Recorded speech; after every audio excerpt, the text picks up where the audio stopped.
बहू, जी माँ जी। अगर ओढ़ने के लिए कपड़ा कम पड़ गया हो तो मैं मंगा दूं तुम्हारे लिए। क्यों माँ जी? तुम क्या अपने घर में 1 मीटर का घूंघट लिए घूम रही हो? मैंने सोचा मेरे घर में बहू आ जाएगी तो घर की रौनक बढ़ जाएगी, लेकिन तुम तो घूंघट से ही नहीं निकल रही हो। वो माँ जी, मेरी मम्मी ने कहा था कि ससुराल में घूंघट डाल के ही घूमना। तुम्हारी माँ ने कुछ सोच के ही बोला होगा, लेकिन हमारे घर में ये घूंघट उंघट नहीं चलता। ठीक है माँ जी।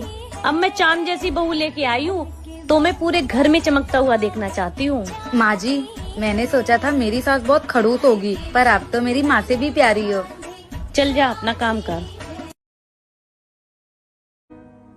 बहू, कल मेरी बेटी की नंद की सगाई है, तुझे यही साड़ी पहन के चलना है उसके ससुराल।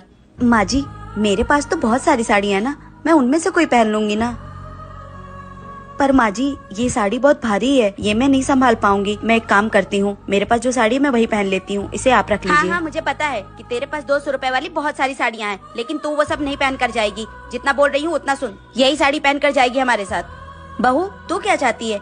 तू वही अपनी सस्ती से 200 रुपए वाली साड़ी पहनकर मेरी बेटी के ससुराल जाएगी और वहाँ हम लोग की बेइज्जती करवाएगी? नहीं, तू यही पहन कर आएगी। समझ में आई बात? माँ जी, अगर मेरे आने से दीदी के ससुराल वालों के सामने आप लोगों की बेइज्जती होगी तो फिर मैं आप लोगों के साथ नहीं आऊंगी। हाँ, तो यही बेहतर होगा कि तू वहाँ हम लोगों के साथ मेरी बेटी के ससुराल नहीं आए, वरना लोग ताने मारेंगे कि इसकी बहू तो 200 रुपए वाली सस्ती साड़ी पहन कर आ गई। माँ जी, मैं गरीब भले हूँ, पर उसका ये मतलब तो नहीं है कि आप लोग हमेशा मेरी बेइज्जती करते रहे। क्या गरीब होना पाप है? आप लोग इस बात से सहमत है तो कमेंट करके जरूर। हेलो माँ। हाँ बेटा। माँ प्लीज विदाई करा लो यहाँ से मेरी। कोई बात है क्या? मैं यहाँ रह रहे कि थक गई हूँ। क्या बताऊँ आपको, ना इनके घर में एसी है ना कूलर है, सारा दिन गर्मी में रहना पड़ता है, यहाँ तक कि रोज रोज गर्मी में खाना भी बनाना पड़ता है। अब मैं ये सब और नहीं झेल सकती माँ। तो बात करवा अपनी सास से। ठीक है, मैं अभी बात करवाती हूँ। माँ जी। हाँ बहू, मम्मी बात करेंगी आपसे। हेलो।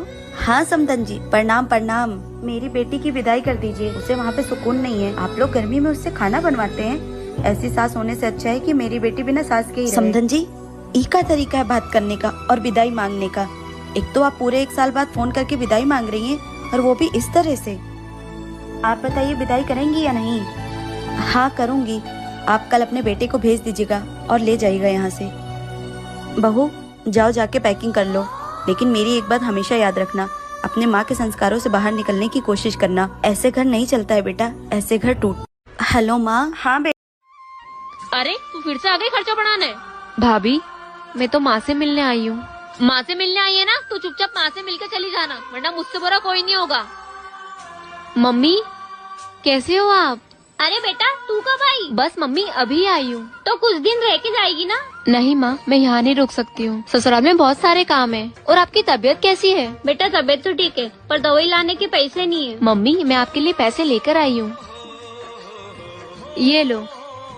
अच्छा, तो तबीयत खराब होने के बहाने बेटी को बुलाकर पैसे दिए जा रहे हैं? दो मुझे। अरे बहू। मम्मी, अगर आपको यहाँ पर ज्यादा परेशानी हो रही है तो आप मेरे साथ चलो मेरे घर। नहीं बेटा, मैं नहीं जा सकती। तेरे जैसी एक बहू भी है मेरे घर, जो मेरा बहुत ध्यान रखती है, और उसे छोड़ के कैसे जा सकती हूँ मैं तेरे साथ? और वैसे भी बेटियों के घर माँ नहीं जा सकती। ठीक है माँ, तो मैं चलती हूँ फिर। ठीक है बेटा, अपना ध्यान रखना। मम्मी जी, मुझे माफ कर दीजिए। कोई बात नहीं बहू। सुनो, जब से तुमने इस घर में कदम रखे है ना, तब से हमारे घर में लड़ाई झगड़े बहुत ज्यादा बढ़ गए हैं। मम्मी तुमसे जब भी कुछ बोलती है तुम उसका पलट के जवाब देती हो, एक बात भी सहन नहीं करती हो। एक बात का ध्यान रखना, ये तुम्हारे बाप का घर नहीं है, ये मेरी माँ का घर है, और जो माँ बोलेंगी वो तुम्हें सहन करना पड़ेगा, समझी? और हाँ, तुम्हारी इस घर में तानाशाही नहीं चलने वाली। अगर तुमको इस घर से कुछ ज्यादा प्रॉब्लम हो ना, तो अपने बोरी बिस्तर उठाओ और दफा हो जाओ। जब आपकी और मेरी लड़ाई होती है ना, तब आपकी माँ हमेशा बीच में आ जाती है और वो हमेशा आपकी साइड लेती हैं, और आप गुस्से में ये तक बोल देते हो कि तू अपनी मायके चली जा। जब हम लड़कियां अपने मायके चले जाते हैं ना, तो हमारे भैया भाभी हमें बहुत सुनाते हैं कि तुम्हारी ही गलती होगी, और हमारे पापा बोलते हैं कि बेटा मैनेज करना सीखो, और कब तक आप अपने मायके में रहोगी। और माँ बोलती है कि बेटा आपका घर ये नहीं है, आपका घर वो है। और आप लोग भी बोल देते हो कि अपना बोरिया बिस्तर उठाओ और दफा हो जाओ। तो आप ही बताओ, हम लड़कियों का असली घर कौन सा है? क्या हम लड़कियां पैदा होने के बाद सच में बोझ बन जाती हैं? एक कमेंट करके जरूर बताओ। इतनी सुबह सुबह रसोई में कौन है? बहू। जी माँ जी। तुझे नींद नहीं आई? क्यों उठ जाती है सुबह सुबह? अपनी भी नींद खराब करती है, हम सबकी भी नींद खराब करती है।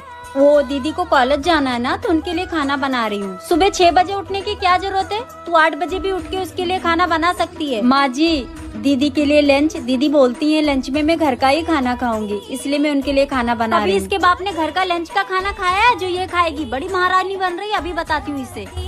रहने दो माँ जी, आप दीदी को कुछ मत बोलो, वो बुरा मान जाएंगी। अगर बुरा मानेगी ना तो 2 थप्पड़ मारकर सीधा कर दूंगी इसे।